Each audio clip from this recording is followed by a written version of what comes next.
Bonjour. La montée vers Pâques est le thème de notre émission aujourd'hui, la 100e de l'orthodoxie ici et maintenant. Après le journal de l'orthodoxie, je reçois le père François Esperet pour un entretien autour de l'ouvrage qu'il vient de publier « Descente vers la résurrection » aux éditions des Clés de Brouwer. Il nous dira quel est le sens liturgique et spirituel de cette descente profonde vers le tombeau et la traversée vers le miracle absolu de la résurrection. Normalien, ancien officier de gendarmerie, ancien conseiller à la mairie de Paris, marié et père de 6 enfants, devenu orthodoxe au terme d'une mue spirituelle, François Esperet a été ordonné diacre en 2018 et prêtre en 2022. Il officie au séminaire orthodoxe russe d'Épinay-sous-Sénat, dans l'Essonne. Nous proposons en fin d'émission la bande-annonce du film « Adam, où es-tu ?», qui est une aventure cinématographique sans précédent d'Alexandre Zaporetchenko et Alexandre Pliska, autorisant une équipe de tournage à faire immersion dans la vie d'un monastère de la Sainte-Montagne de l'Athos, autour de la figure centrale de l'ancien higoumène du monastère, l'archimonde-guide Grégoire Zoumis, décédé en 2018, un homme joyeux, aimant et charismatique, doté d'une grande humilité et expérience monastique et spirituelle de discernement des âmes, qui avait autorisé l'équipe de tournage à faire immersion dans la vie quotidienne du monastère sans la perturber. Le film a été projeté récemment en grec, sa langue d'origine, avec un sous-titrage en français à l'archevêché orthodoxe russe d'Europe occidentale, au 12 rue d'Aru à Paris 8e. Bonne émission à tous.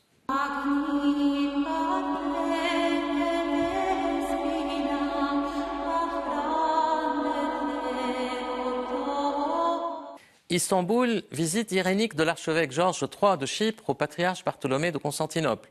Les deux primats ont présidé la liturgie du dimanche de l'orthodoxie, premier dimanche du Grand Carême. Patriarcat d'Antioche, le patriarche Bartholomée s'est entretenu au téléphone avec le patriarche Jean X d'Antioche, suite au séisme qui a frappé la ville d'Antioche et ses alentours en Turquie, ainsi que les diocèses de Latakia et d'Alep en Syrie. Une cellule de crise a été mise en place par le patriarcat d'Antioche pour faire face aux besoins des victimes et des personnes déplacées. Le Saint-Synode antiochien a par ailleurs décidé le transfert du métropolite Saba Esper du diocèse du Huran au sud de Damas pour être le nouvel archevêque du diocèse antiochien de New York, de l'Amérique du Nord et du Canada. À Jérusalem, une première en orthodoxie. Le patriarche Théophilos III a présidé à la préparation de la Sainte Crème, le Myron, qui va oindre le roi Charles III d'Angleterre en présence du représentant du primat de l'Église anglicane. En Bulgarie, commémoration du 10e anniversaire de l'élévation du patriarche néophyte au trône primatial de Bulgarie. En Roumanie, le patriarche Daniel a commémoré pour la première fois l'archevêque Stéphanos d'Ohrid et de Macédoine du Nord, reconnaissant ainsi l'autocéphalie de cette église déjà reconnue par les églises de Russie, d'Ukraine, de Tchéquie et de Slovaquie, de Pologne et de Bulgarie. En Roumanie toujours, le palais patriarcal de l'église roumaine a accueilli la rencontre de la conférence militaire internationale de l'OTAN, à laquelle ont pris part 35 délégations internationales. En Géorgie, l'église de Géorgie est entrée en communion avec l'église d'Ohrid et de Macédoine du Nord, sans pour autant reconnaître son autocéphalie. En Géorgie toujours, un des diocèses de l'église orthodoxe de Géorgie, le diocèse de Al-Kakali, a reconnu la sainteté du père Séraphim Rose, un des pères spirituels de l'église orthodoxe en Amérique. En Pologne, la cathédrale Sainte-Sophie de Varsovie, construite sur les mêmes plans de la Hagia Sophia de Constantinople, a été achevée et sera consacrée en mai 2023. À Valam, commémoration du 30e anniversaire de l'higouménat de Monseigneur Pancrati, higoumène du célèbre monastère de Valam. En Finlande, visite officielle du patriarche Bartholomée de Constantinople à Helsinki en septembre 2013, à l'invitation de l'archevêque Léo pour commémorer le centenaire de l'Église autonome de Finlande dans la juridiction du patriarcat œcuménique. En France, première visite officielle du métropolite Démétrios de France à l'Institut de théologie orthodoxe Saint-Serge. Il a été accueilli par le métropolite Jean de Doubna, recteur de l'Institut, en présence du doyen de l'Institut, M. Michel Stavroux, et des membres du corps professoral.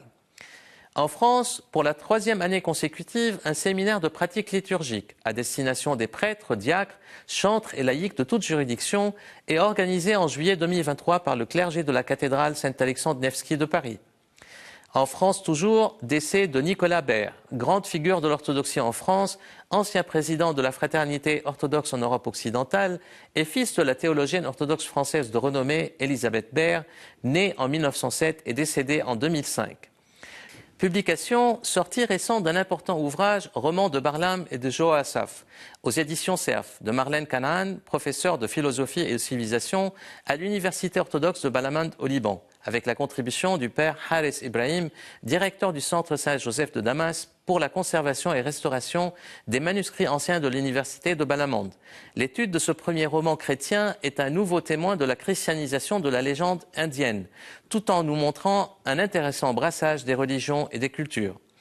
Notes et matériaux sur l'histoire de l'Église orthodoxe russe en Europe occidentale de feu Lydia Ouspensky, une histoire de l'Église orthodoxe russe en Europe occidentale depuis la fin de la guerre civile qui suivit la révolution en Russie, rédigée en 1972 à l'époque où le patriarcat de Constantinople accordait sa protection canonique au groupe des paroisses russes dit de la rue d'Aru, alors présidé par feu l'archevêque Georges Tarasov.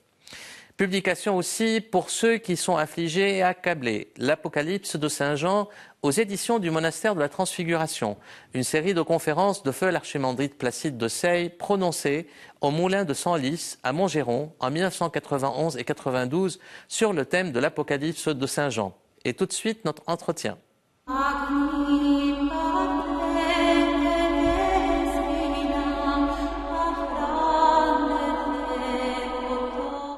Je suis devenu prêtre au seuil du Grand Carême, que me voilà prêchant. Les toutes dernières paroles de l'épilogue du livre « Descente vers la résurrection » que publie le père François Espérette aux éditions des DB nous renseignent sur l'importance que revêt pour lui cette période charnière et pivot qu'est le Grand Carême que le père Alexandre Schmemann aimait qualifier de voyage vers Pâques. Pour père François, elle est doublement signifiante cette période, puisqu'elle a été aussi la porte de son passage vers le sacerdoce du Christ. Nul n'est monté au ciel, je le cite, si ce n'est celui-là qui en est descendu, sur terre et en dessous. Le tombeau dans la pierre et la mort angulaire. C'est la sérieuse descente où mène le Grand Carême, la mort du Fils de l'homme, la mort de Dieu lui-même et sa vie qui s'élève. Pour père François, cette montée vers Pâques est donc une descente vers la résurrection. Animée par une foi ardente et incandescente qui se manifeste par un style homilétique où la parole est ciselée par une verve enflammée, tout feu tout flamme si j'ose dire, père François nous propose dans son ouvrage des homélies qui constituent une véritable pérégrination aussi bien poétique que spirituelle autour des dimanches précédant l'entrée dans le Grand Carême de Pâques, et puis des 5 dimanches de la Sainte Quarantaine jusqu'à la Semaine Sainte qui nous élève de nos abîmes ténébreuses vers le matin lumineux du samedi de Pâques. Normalien, ancien officier de gendarmerie, ancien conseiller à la mairie de Paris, marié et père de 6 enfants, devenu orthodoxe au terme d'une mue spirituelle, père François a été ordonné diacre en 2018, puis prêtre en 2022. Il officie au séminaire orthodoxe russe d'Épinay-sous-Sénart, dans l'Essonne. Père François, bonjour. Bonjour. Donc, je voudrais commencer de parler de vous, parce qu'en défrichant un peu qui était mon invité, et j'ai vu par rapport à votre parcours, sans vouloir prétendre savoir qui vous êtes, et c'est pas ma prétention, mais j'ai senti une force intérieure qui est très forte, une sorte de blessure, un peu qui vous tient, mais qui vous libère. En lisant votre prose spirituelle et un peu poétique, je dirais sur le Grand Carême, j'ai senti qu'il y a une forme de capitalisation, il y a une forme un peu, je dirais, de parcours qui est linéaire, mais qui a du sens. Alors, qui est Père François ? Est-ce que c'est un osni par rapport aux ovnis, un objet spirituel non identifié ? Vous avez un parcours qui est très... Pour les autres, on est toujours un objet quelconque et pour soi-même, on essaye d'être un sujet. C'est ça. Un homme passe une vie entière à s'identifier lui-même, c'est-à-dire à identifier son logos, à identifier l'origine de son âme, à identifier sa destination. Et donc chez moi, cette identification, effectivement, elle a pris le chemin d'une forme de nomadisme ou de traversée de mondes différents, le monde des lettres, le monde des voyous à l'époque de la gendarmerie, le monde du pouvoir et de la politique. Mais de mon point de vue à moi de sujet, j'ai marché tout droit. J'ai juste traversé des pays et des terres différentes en marchant tout droit vers ce qui m'aimantait et qui doit être quelque chose comme la terre promise ou le royaume. J'essaye d'y aller par le chemin le plus court, qui est la ligne droite, mais ce chemin le plus court spirituel me fait traverser des terrains nouveaux et inconnus jusqu'à maintenant, et sans doute que ça continuera, sans doute que c'est un des éléments clés du mystère de ma propre vie. Alors, j'aime pas parler de conversion, mais on dit généralement, vous êtes un converti, on se convertit au Christ. tout simplement, et vous êtes rentré dans la communion de l'Église orthodoxe. Comment cette mue spirituelle s'est faite et pourquoi la décision de rentrer dans l'Église orthodoxe? Alors, je suis tout à fait d'accord. Moi, j'ai connu une conversion au Christ à l'âge de 17 ans, Ouais. puis une longue mue spirituelle qui a fini par m'amener dans l'Église orthodoxe, c'est-à-dire dans l'Église du Christ en Orient. Mhm. J'ai suivi le fil d'Ariane de la prière du cœur pour sortir d'un certain labyrinthe d'une prière trop cérébrale, dans le cadre de laquelle, de mon point de vue, dans le christianisme d'Occident, le corps n'était pas assez participant. Et finalement, l'homme priait avec cette toute petite chose de lui-même impalpable qu'est son âme, et pas avec ce tout âme et corps qui a été fait à l'image et à la ressemblance. Donc j'ai commencé sur le conseil d'un prêtre catholique des fraternités de Jérusalem à faire cette prière du cœur. Elle a immédiatement aligné chez moi sur quelques points de détail d'un point de vue extérieur, mais quelques points fondamentaux d'un point de vue intérieur, ce qui ne l'était pas tout à fait. Elle m'a replongé dans la lecture, plongé ou replongé dans la lecture des pères grecs, Grégoire de Nazianze, et dans la lecture des théologiens, des grands théologiens français du XXe siècle de l'orthodoxie, notamment Vladimir Lossky. Et je me suis donné le temps, parce qu'ayant 6 enfants... Et très structurant aussi pour la pensée théologique. Et donc, j'ai passé un an à lutter contre mon impatience. L'impatience, c'est le péché de l'espérance, et je m'appelle espéré, je suis d'un naturel impatient, mais j'ai fait exprès de me tempérer. Mais au bout d'un an de discernement, il était évident que l'endroit où je pouvais le mieux dire, je crois, en l'Église une sainte catholique et apostolique, était l'endroit orthodoxe et l'endroit oriental. Voilà comment s'est passée cette mue. Très bien. Alors, parlons-en un peu du livre, parce qu'en fait, il est très intéressant, parce qu'il nous met dans cette, je dirais, cartographie, quelque part, de la préparation au Grand Carême, mais de l'entrée dans le Grand Carême, un peu comme une rentrée dans une forme de nuit, et pour sortir vers la lumière. Et vos homélies sont vraiment, là aussi, c'est un cheminement. Vous dites, à un moment donné, pendant le Grand Carême, la braise de l'espérance du jour couve. Vous évoquez souvent cette dialectique de complémentarité et non pas de compétition entre la nuit et le jour. Alors, c'est quoi le Grand Carême? Est-ce que c'est un ritualisme ou c'est un espace de reconversion ou de conversion? Un espace un peu de dépouillement, de purification? Est-ce que c'est un combat aussi? Le Grand Carême, c'est très précisément ce point de la nuit qui n'est pas si loin que ça du jour, mais qui n'est pas encore le jour. Il n'est pas encore le jour. Ce statut du Carême, il est parfaitement résumé dans le premier verset de l'Évangile qu'on lit le second samedi du Carême. Jésus se leva bien avant l'aube, sortit, se rendit au désert et pria. Se lever avant l'aube, le Carême est clairement nocturne, sortir, alors qu'il pourrait se lever avant l'aube et prier là où il est, sortir pas n'importe où, dans le désert, et prier. C'est que les 4 points de ce verset résument ce qu'est le Carême. C'est-à-dire un point on est à la fin de la gestation du jour par la nuit, mais le jour n'est pas encore né. On est à la fin de la grossesse, et le jour est là et imminent, mais il n'est pas là d'un certain point de vue. On est dans cette espèce de dialectique d'absence, de présence, qui est le propre de l'espérance humaine. Donc c'est ça, ce carême. Et dans les premières semaines qui précèdent le carême, on s'approche de la nuit, puis on y rentre, dans l'espoir d'en sortir. Mais ça peut mettre du temps. Le peuple hébreu a mis 40 années à trouver la terre promise.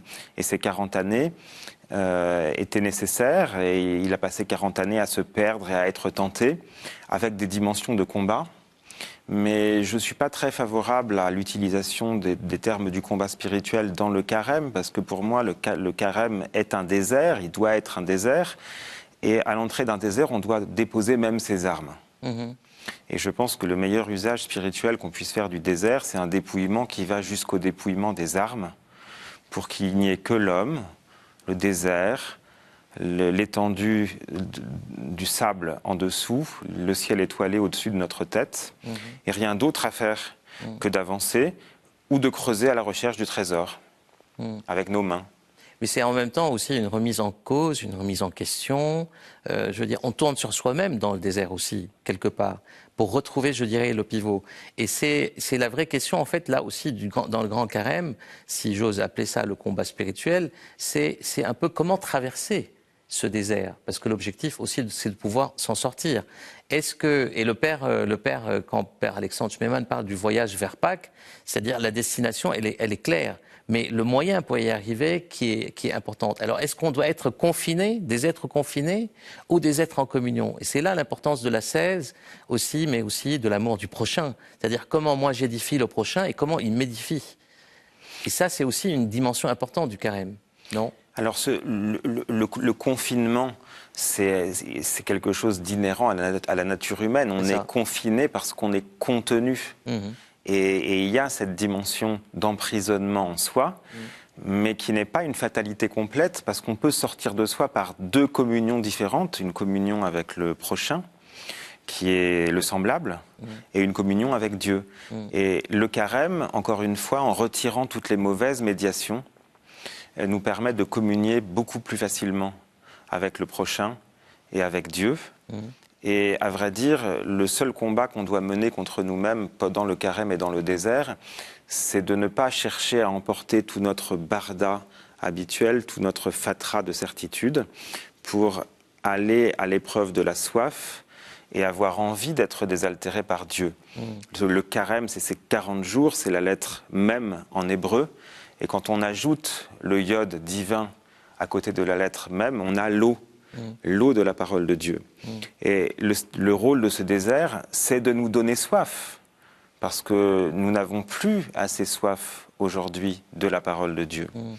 Et dans notre civilisation occidentale d'abondance, il faut aller chercher la faim. Et il faut aller chercher la soif. Et c'est la vocation de cette ascèse. Alors qu'elle est toujours à nos portes. Alors qu'elle est à nos portes, mais il nous faut aujourd'hui aller chercher ce qui a été la condition humaine un peu plus loin à notre époque. Alors saint Paul, dans Romains, dit « Le salut est désormais plus près de nous qu'au temps où nous avons cru. La nuit s'avance, le jour est proche, laissons là les œuvres de ténèbres et revêtons les armes de lumière. » C'est pour ça que moi j'aime bien parler de combat, parce qu'en fait il y a des armes de lumière. Quelles sont-elles, ces armes de lumière? Et comment l'Église, les types de sainteté qu'elle nous met, je dirais, et qui sont très développés en fait à travers les différentes homélies du dimanche, le dimanche de l'orthodoxie, Grégoire Palamas et ainsi de suite. Alors, quelles sont les armes que l'Église nous donne pendant cette période pour pouvoir traverser justement ce désert? Je crois que l'Église, en tout cas ce que j'aime dans l'approche orthodoxe et orientale de ce que l'Église nous donne, c'est qu'elle nous donne des armes inattendues. Elle nous donne des armes de vie, des armes de joie, c'est-à-dire que le désert n'est absolument pas associé à la mort, à la fixité, à la morbidité. Et les modèles que nous donne l'Église, avec Palamas, le grand saint qui formule la participation à Dieu, avec le triomphe de l'orthodoxie et des icônes, et des représentations, tous les remèdes... Qui est relié à la théologie de l'incarnation. Qui est relié à la théologie de l'incarnation, avec Saint Jean Climac. Bien sûr, c'était ça l'enjeu, je dirais, de la crise inondule. Et donc, tout le propre de tous ces dimanches de carême, c'est de nous donner des exemples, des archétypes vivants de Dieu. Et donc, la clé pour le croyant dans ce carême, c'est de chercher en toute chose la vie. L'ascèse ne doit pas être un recul de la vie. L'ascèse doit être une amplification de la vie. De la vraie vie. De la véritable vie, de la vie divine dans laquelle la vie humaine prend sa source. Et il s'agit pour nous de retrouver la source divine qui est la véritable arme. Rien n'est plus puissant que de l'eau élancée. L'eau élancée inonde tout. C'est une force. C'est une force. Et donc, en fait, je souscris à cette rhétorique des armes, mais c'est les armes de Dieu. C'est ça, tout à fait. Et surtout pas les nôtres. Et on est parfois tenté, dans l'ascèse, pour les gens qui sont volontaires ou qui sont courageux, de faire jouer nos propres armes.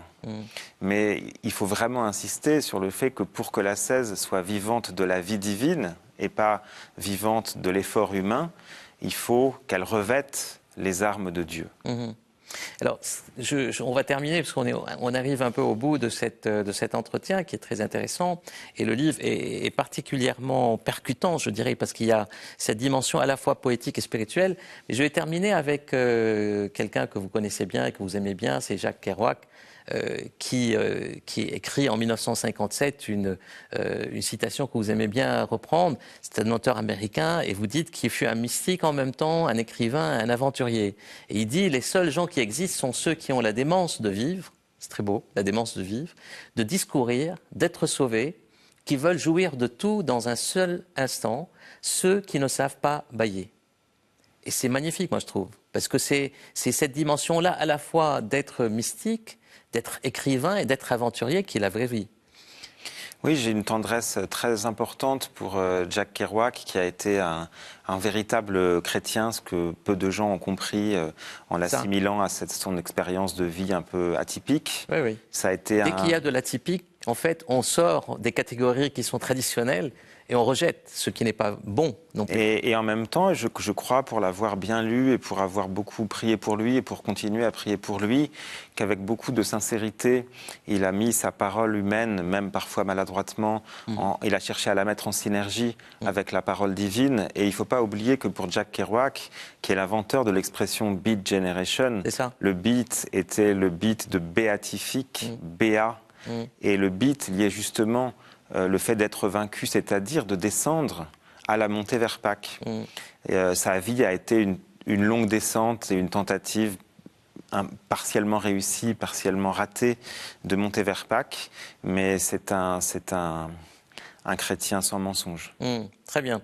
Un grand merci, Père François, d'être venu sur le plateau. Et moi, je vous recommande vraiment ce livre, Descente vers la résurrection. C'est une vraie descente, mais qui appelle une autre montée, qui est la montée vers Pâques. Et c'est un livre qui peut constituer un vrai guide spirituel pendant cette période. On est en pleine période de grand carême, en attendant en fait la Semaine Sainte et le grand jour de Pâques. Un grand merci. Merci. Et moi, je vous laisse maintenant avec la bande-annonce du film « Adam, où es-tu ?» Une aventure, comme je l'ai dit tout à l'heure, cinématographique sans précédent, réalisée par Alexandre Zapolotchenko et Alexandre Pliska, qui plonge le spectateur dans la vie quotidienne du monastère de Doceariu, dans la péninsule grecque du mont Athos, autour de la figure centrale de l'ancien higoumène du monastère, l'archimandrite Grégoire Zoumis, un homme joyeux, aimant et charismatique, doté d'une grande humilité et d'une expérience monastique et spirituelle, et qu'on verra dans le film d'une manière très, très développée. Il est malheureusement décédé en 2018, et il avait autorisé, ce qui est en fait une aventure sans précédent au mont Athos, l'équipe de tournage à faire immersion dans la vie quotidienne du monastère sans la perturber. Et moi, je vous dis à la bonne montée vers Pâques et à la prochaine émission.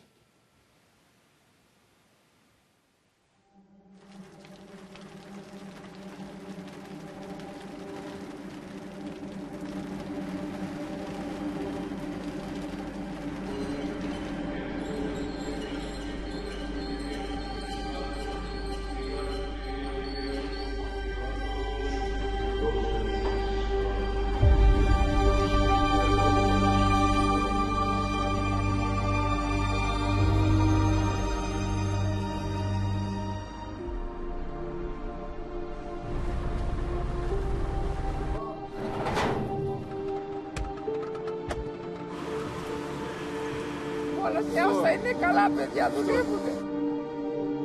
Και το Άγιο.